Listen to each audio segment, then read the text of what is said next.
Hey again, everybody.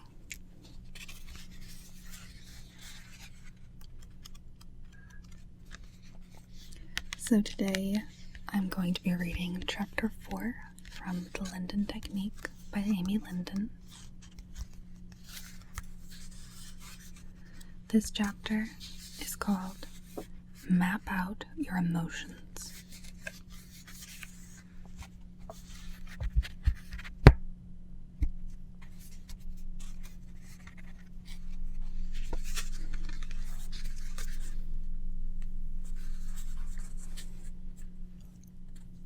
Let's get started. From your character's perspective, what are his or her emotions in the beginning, middle, and end of the story? If this is not clear, expect to lose your audience with your one-dimensional performance. Sit with each feeling in each section until it becomes a deep, connected one. If you're having trouble connecting, close your eyes and locate a similar feeling you can connect with and lay the line on top. Ask yourself, what am I feeling? What am I really feeling? That's in all caps. And then we've got two more things in all caps. Never run lines, just feelings. If you run lines, it will always sound like lines. But if you run thoughts, you will always be in the moment. The moment you relate on a deep personal level is the moment your audience becomes attached to your performance. Have you ever been involved with one thing and wanted to do something else, like kissing someone? Can you relate to that on a deep personal level? Once you relate on a deep personal level, it's easy to play. There's nothing else going on but that feeling. We don't want to see the whole movie in that moment. We don't even want to see the whole scene in that moment. We just want to see the moment. It's a domino effect. If you don't set the first emotion in motion during the beginning, then it's not going to lead and build upon the next one and the next one. So fulfill each moment to the fullest and don't bother thinking about anything other than the moment that you're in. Don't direct it, feel it. How do you expect your audience to be surprised if it's directed?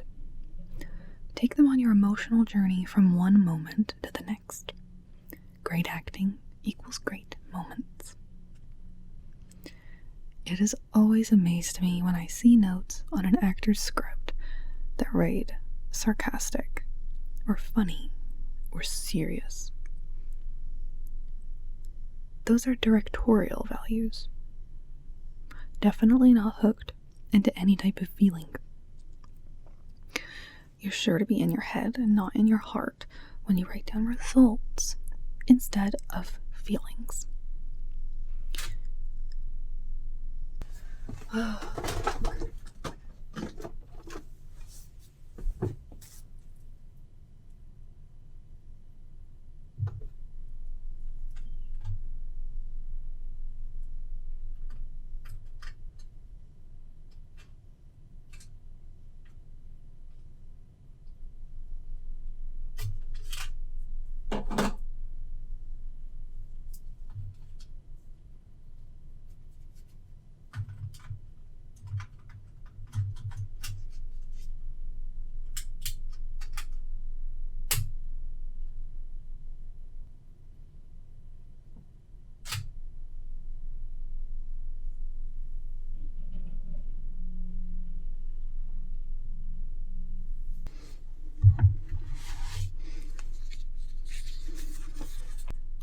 Always ask yourself, where is this for me?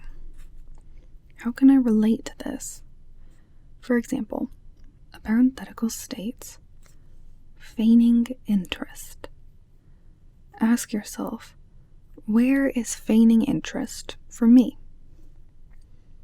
How do I behave when I feign interest? Do I even know what feigning interest is? What do I do when I feign interest? How do I feel when I feign interest?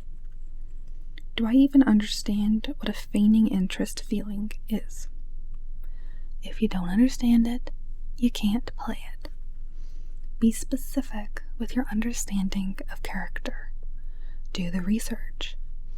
If you understand the character and the character's feelings, you will be the character, and there will be no questions asked because you will say with enormous conviction, I can do this because I know exactly who this person is.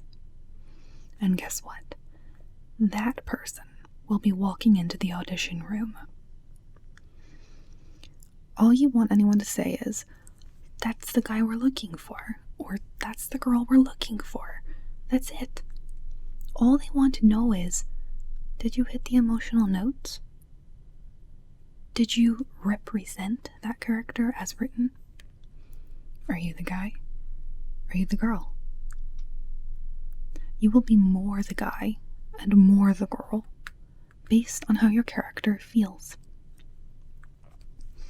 Don't forget, the opening emotion is 90% of the entire scene. It is the foundation.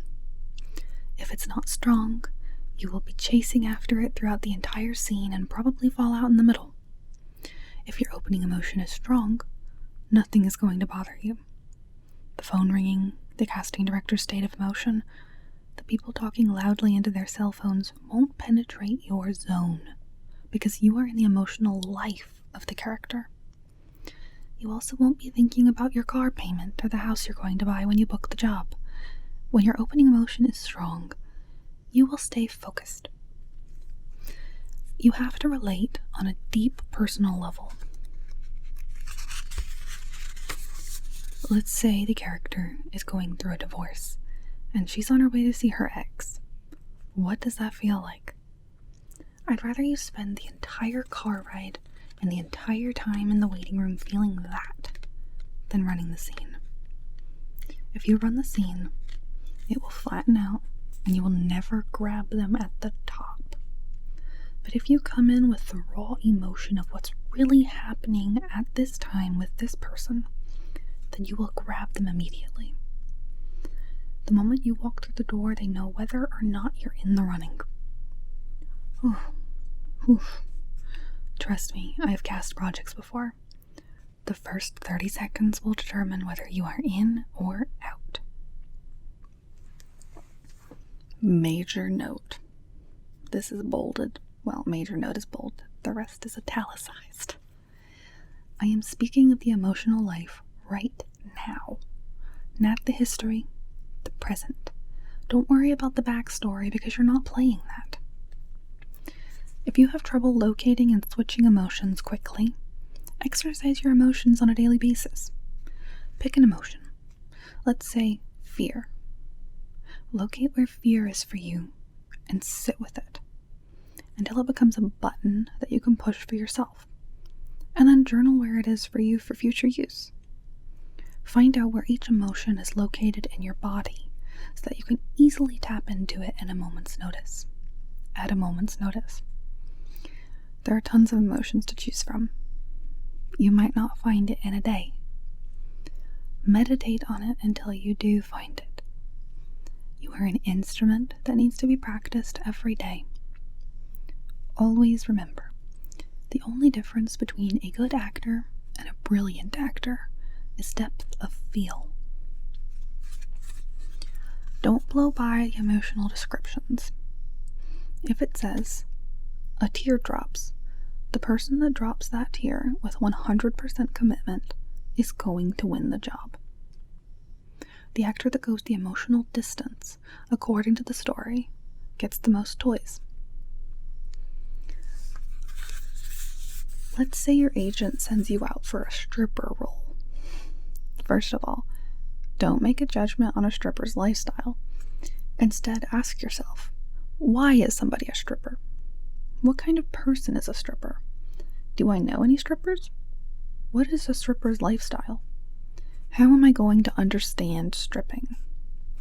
Playing an idea or a concept of a stripper will never in a million years book you the role of a stripper because you don't understand it.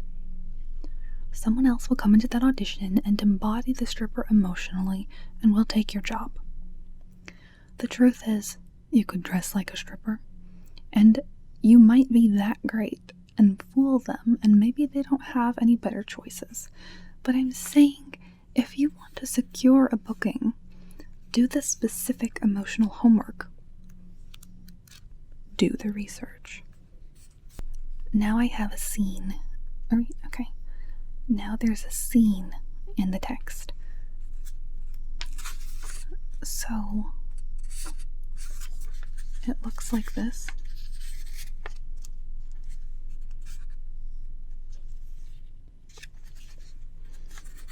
It says, student, what about a housewife who has a drug and drinking problem? Amy, the author. Have you personally ever had a drug or drinking problem? Student, no. Amy, so how are you going to relate to it emotionally? You've got to dig deep and ask questions. Student, well, she has emotional needs. Is that the place where you would go to connect to the character? Amy, yes, exactly. What are a housewife's emotional needs? To secure the booking, you would first have to understand why she's a drug addict and alcoholic to begin with. Everything has a reason. Keep asking why. Student, she's lonely. Her husband is never home, and it says here that she feels like a loser and good for nothing. Amy, have you ever felt like a loser and good for nothing? Student, yeah. Amy, great place to start. That's bolded. Sit with it until you can locate that exact button for you. Rehearse the button and go deeper each time. The more you get underneath the emotions, now we're back into the text.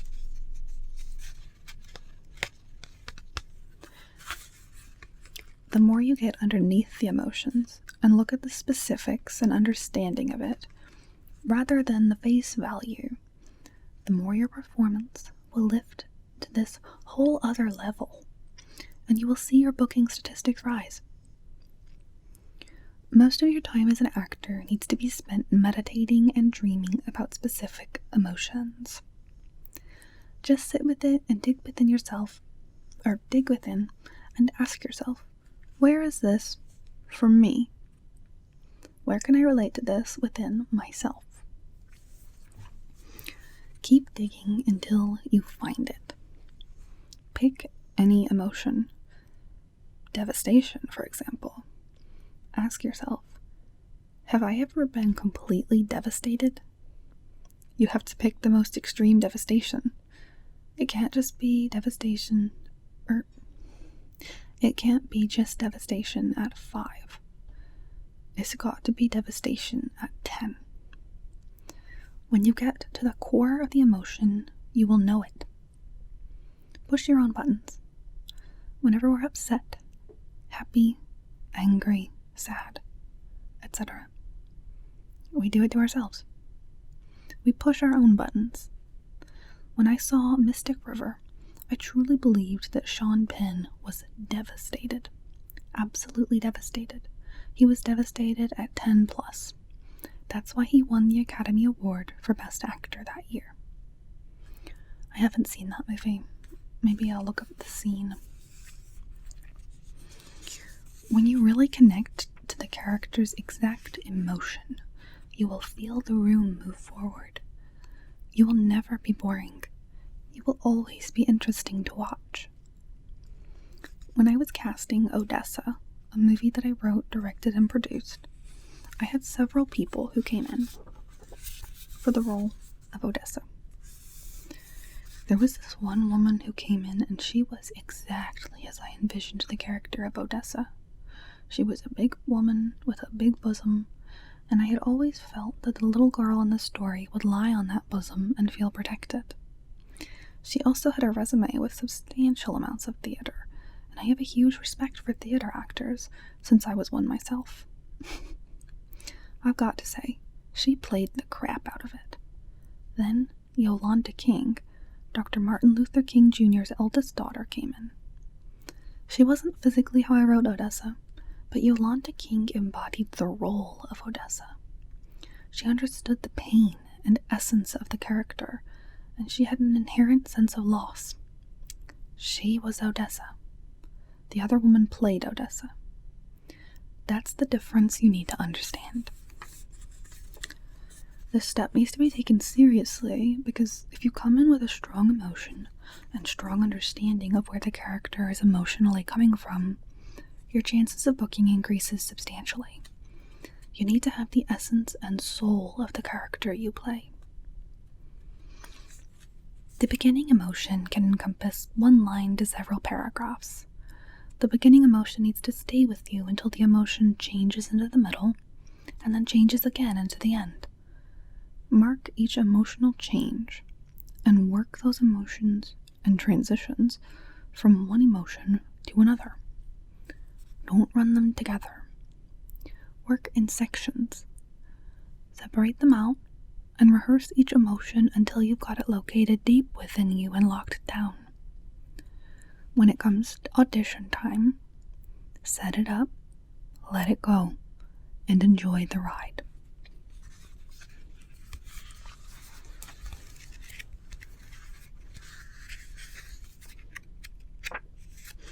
So, that was guideline 4 of the Lyndon Technique.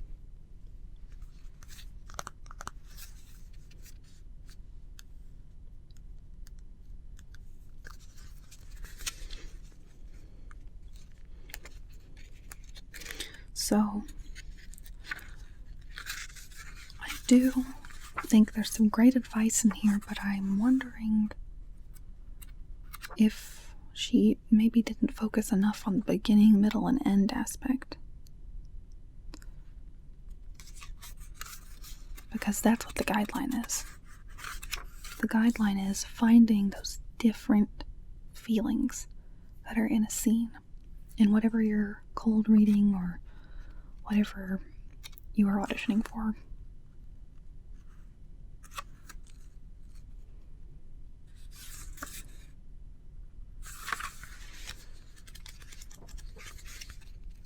Our next guideline is only going to be part of a page.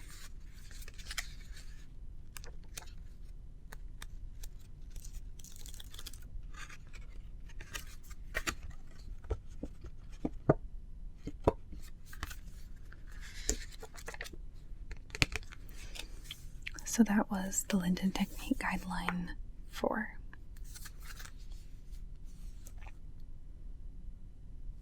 And I suppose that's all I've got for you today. I definitely need to try to apply. I think about that a lot, about how if you only have one feeling in a scene, they're only going to see one thing. And you want to show multiple. Otherwise, it's like, wow, even if the beginning is so engaging, it's like, that didn't go anywhere. So that's something that I try to do, and sometimes I struggle with for sure. It's finding the different feelings to feel in a scene.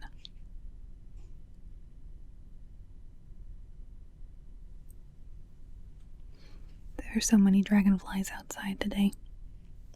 That has nothing to do with this. But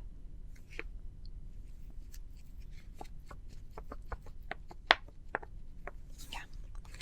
Well, I will see you all in the next chapter.